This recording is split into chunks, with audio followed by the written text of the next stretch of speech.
So it's been about 30 minutes since we stopped. We've now spread several different colors of earth and some fine turf earth, which is really fine stuff, some coarse turf burnt grass, some blended turf, and about 3 different colors of dirt. And that part is in really good shape up to there, and eventually this retaining wall will line up right there. Now I've come down here, I've just finished painting this next section, and I'm going to start spreading the landscaping materials on the next section while I'm recording.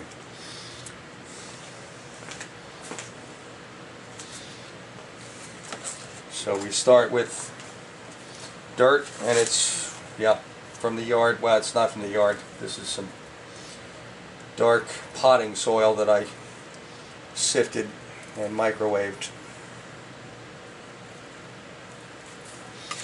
Kill any living organisms in it.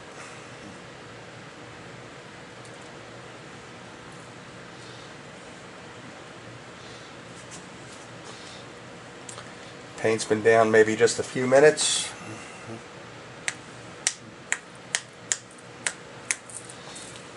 And I'm doing that to try to get it to stick to the vertical surfaces.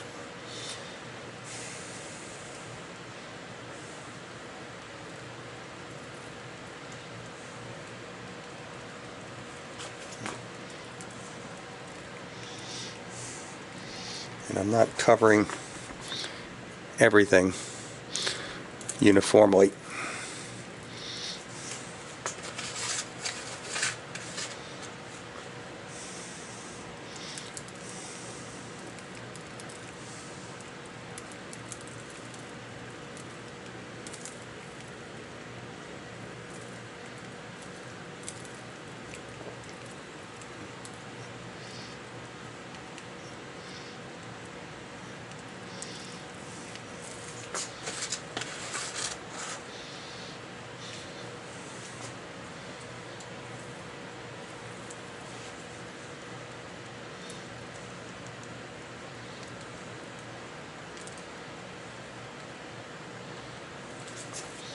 So that's the dark earth.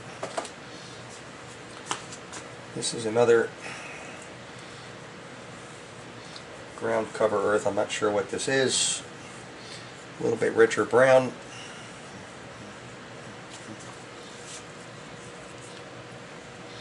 Now all of this will tend to adhere pretty well.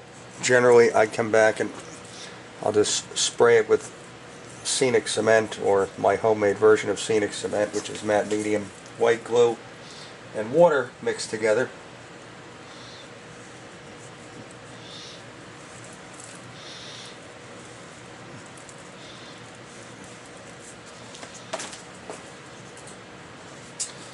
And then we go to the fine turf. This is almost the color of burnt grass.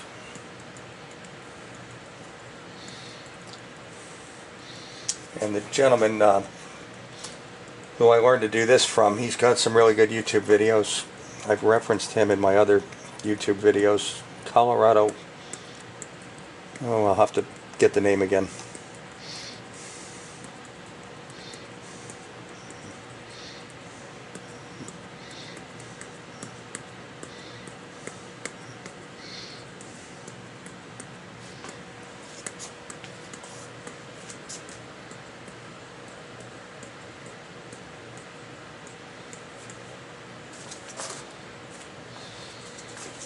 This is some very fine earth from the yard. It's very light, but it will tend to create some highlights with the spotlights.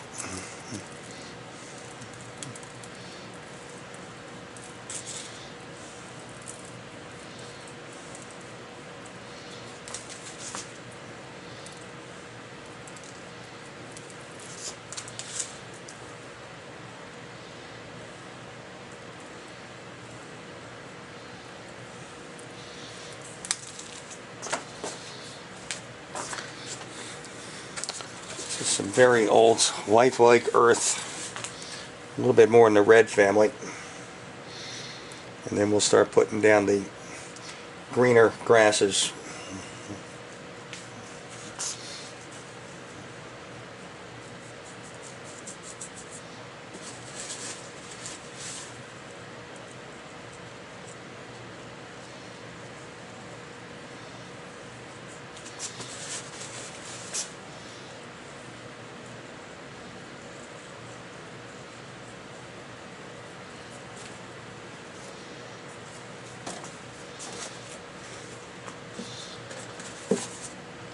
So next up is a coarse turf. It's in a burnt grass color. I tend to put this in the palm of my hand and meter it out. And try to stay on just the horizontal surfaces where grass is likely to be growing, or any shrubs or weeds.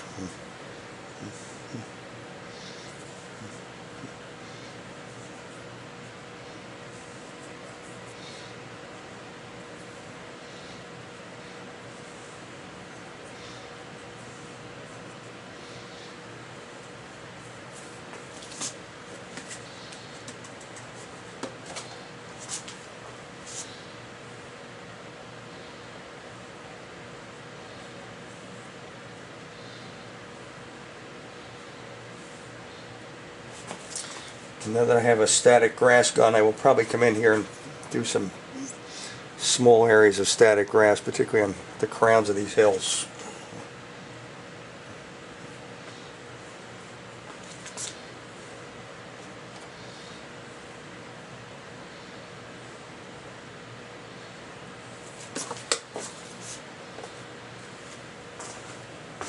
And finally, we'll use some blended turf, which is it's a pretty bright green, so I tend to be real sparing with this, but it does and it will mute a little bit as the paint dries and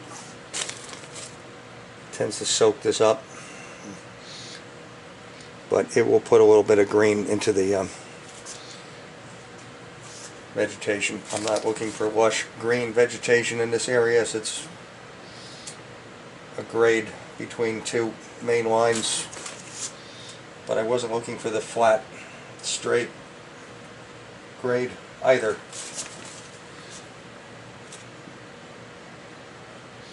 So what's really neat about this is the low loft batting has a lot of texture and a lot of hairs on it, which it's almost like creating your own scenic textured mat, which a lot of the European landscape suppliers are coming up with, but you can create it yourself for almost nothing.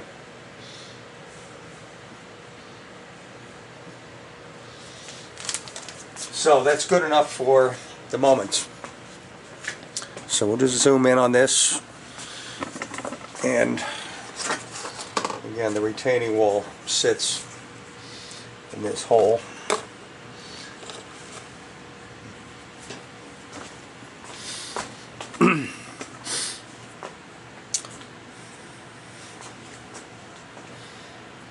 But obviously we have done a pretty good section of area in well under an hour. I'll just pan across here.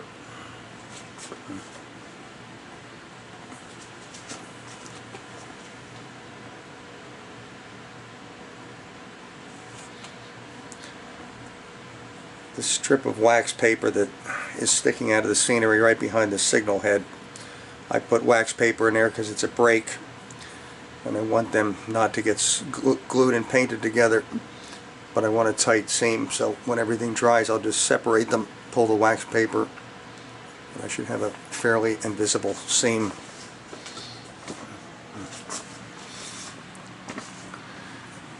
Then this low area right here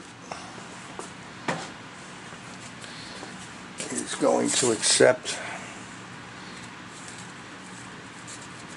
that retaining wall, which I carved in there before.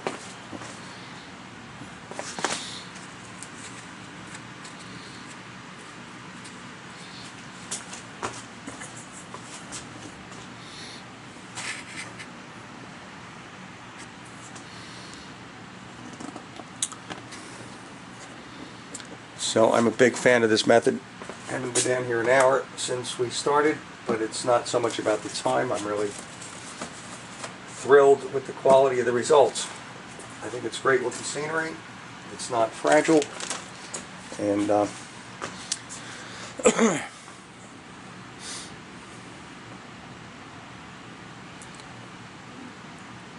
I'm not going to be having a lot of trees and large shrubs here, so it's important that the base terrain be pretty attractive to look at just the way it is.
Just keep painting.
What I probably didn't mention before is if you start getting this stuff wet, you can almost tease it out. So if there's an area where you want a lot of texture, you can create a lot of texture by pushing the brush in and pulling it back out. And you'll pull some of the strands out of the batting. Particularly on the vertical surfaces, it's a great way to create the texture that you need for the ground cover to stick to it.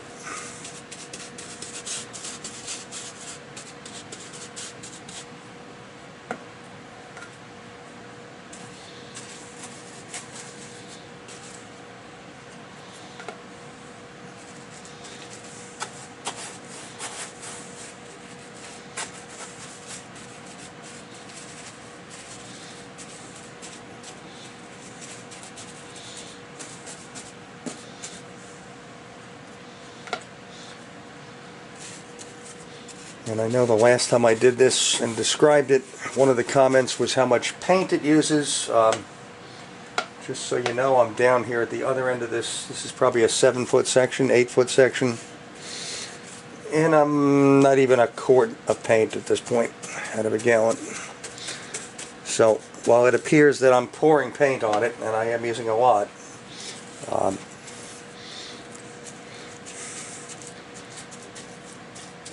a quart is really not that much paint to create this much scenery.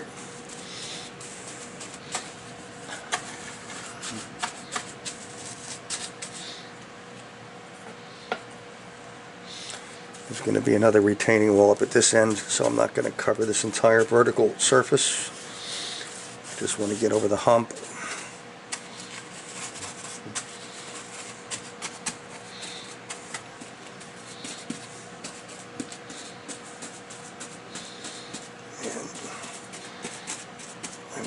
to have a fair amount of texture right here.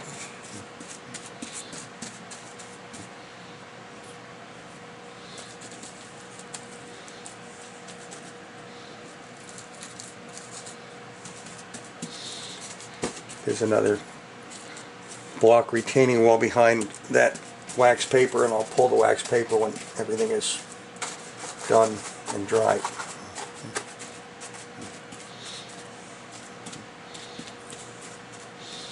Now that's going to be a drainage gully right there.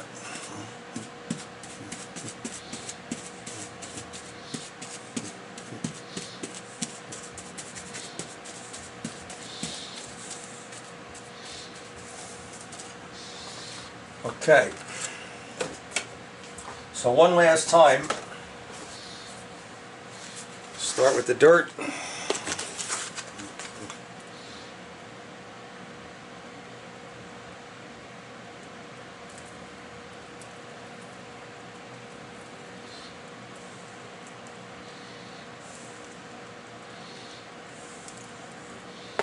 a little more paint up there.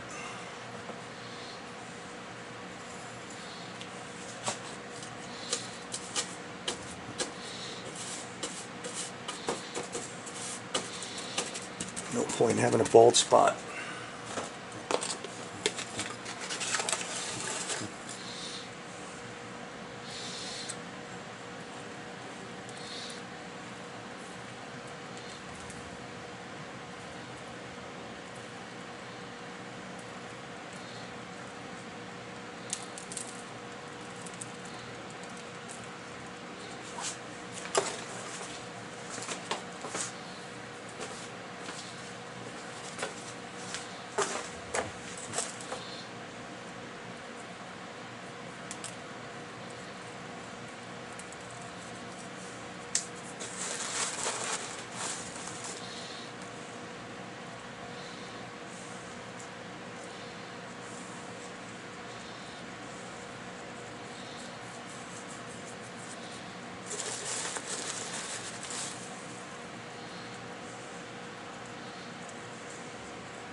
The point of the throwing action is to try to get it to stick to the vertical surfaces.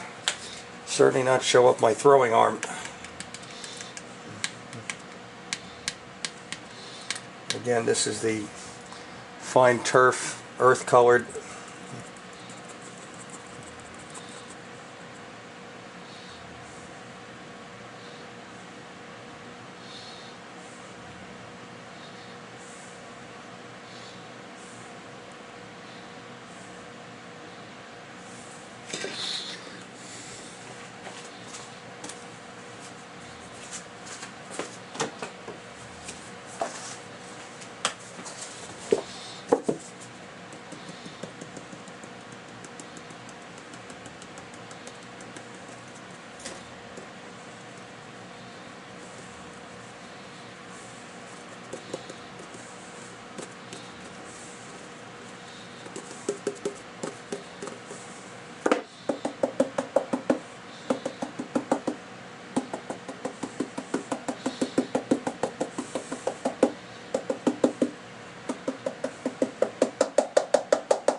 And we'll finish with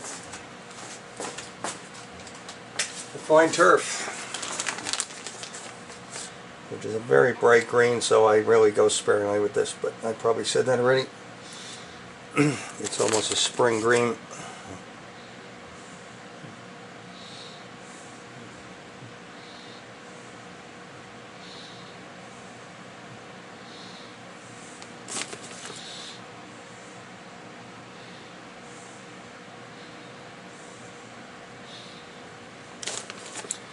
And of course, I've used a lot of paint here, so we'll leave them for Steamtown soon, and we'll let this dry for a couple days, come back, spray it.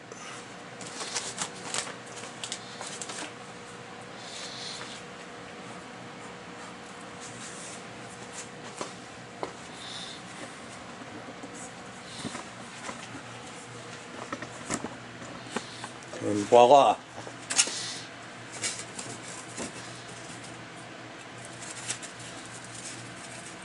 Probably got to put a little more paint in the bottom there. But we're getting close. Alright, I've done enough for now, and certainly have talked enough and had you watch enough video. Thanks for watching.